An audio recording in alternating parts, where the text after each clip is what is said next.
बॉम्बे हे महाराष्ट्राचं शहर नाही, ते आंतरराष्ट्रीय शहर आहे असं विधान भाजपाचे नेते के अण्णामलाई यांनी केल्यानंतर नव्या वादाला तोंड फुटलंय। यावरून मनसे अध्यक्ष राज ठाकरे आणि उद्धव ठाकरेंनी सभेमधून अण्णामलाई यांच्यावर जोरदार टीकास्त्र डागलं। काल परवाकडे कोणतरी एक तामिळनाडूमधून रसमलाई आली होती।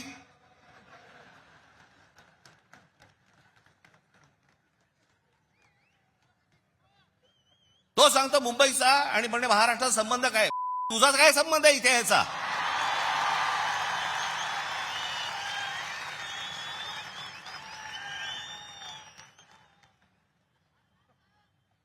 यांच्यासाठीच माननीय बाळासाहेब बोलले होते, हटाव लुंगी आणि बजाव पुंगी।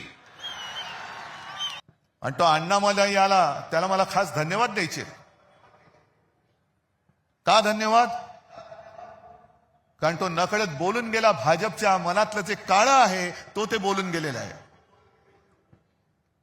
असंच ज्या वेळेला लोकसभेच्या सुमारास त्यांनी जो नारा दिला होता, आपकी बार 400 पार, मी म्हटलं होतं आपकी बार तडीपार,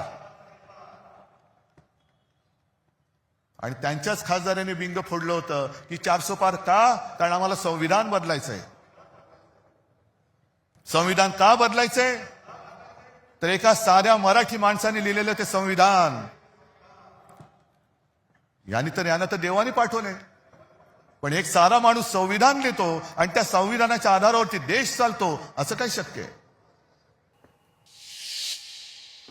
नाशिक दत्तक घेतो म्हणणारे पुन्हा फिरकलेच नाहीत। राज ठाकरेंनी फडणवीसांवर टीका केली आहे। ठाकरे निवडणूक पर्यटक, आपण 4 वेळा नाशिकला आलो आहोत। फडणवीसांचं राज ठाकरेंना प्रत्युत्तर देण्यात आलंय।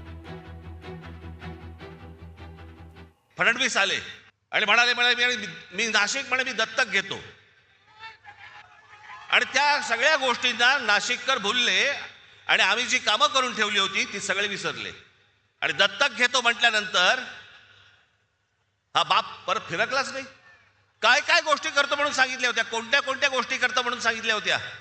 2012ला जेव्हा आम्ही इथे सत्तेमध्ये आलो त्यावेळेलाही कुंभमेळा झाला, अत्यंत यशस्वी कुंभमेळा झाला, एकही झाड कापलं गेलं नाही त्यावेळेला। पण काल परवा 2 भाऊ येऊन गेले, नाशिकमध्ये आले, पण रामाची आठवणच झाली नाही। माझी खिल्ली उडवली गेली। म्हणाले नाशिक दत्तक घेतलं होतं, त्याचं काय झालं? मी तर वर्षातनं 4दा नाशिकला येतो, पण तुम्ही किती वेळा नाशिकला आले? निवडणुका आल्या की नाशिकला यायचं आणि निवडणुका संपल्या की नाशिकला विसरायचं। अशा पद्धतीनं हे जे निवडणूक पर्यटक आहेत, हे निवडणूक पर्यटक आहे, निवडणुकीच्या निमित्ताने हे पर्यटन करणारे लोक आहेत। रवी राणा यांच्या होम पिचवर बच्चू कडू यांची बॅटिंग पाहायला मिळाली। राणांचा किराणा हा बेईमानीमधून आलाय असं कडू यांनी म्हटलंय।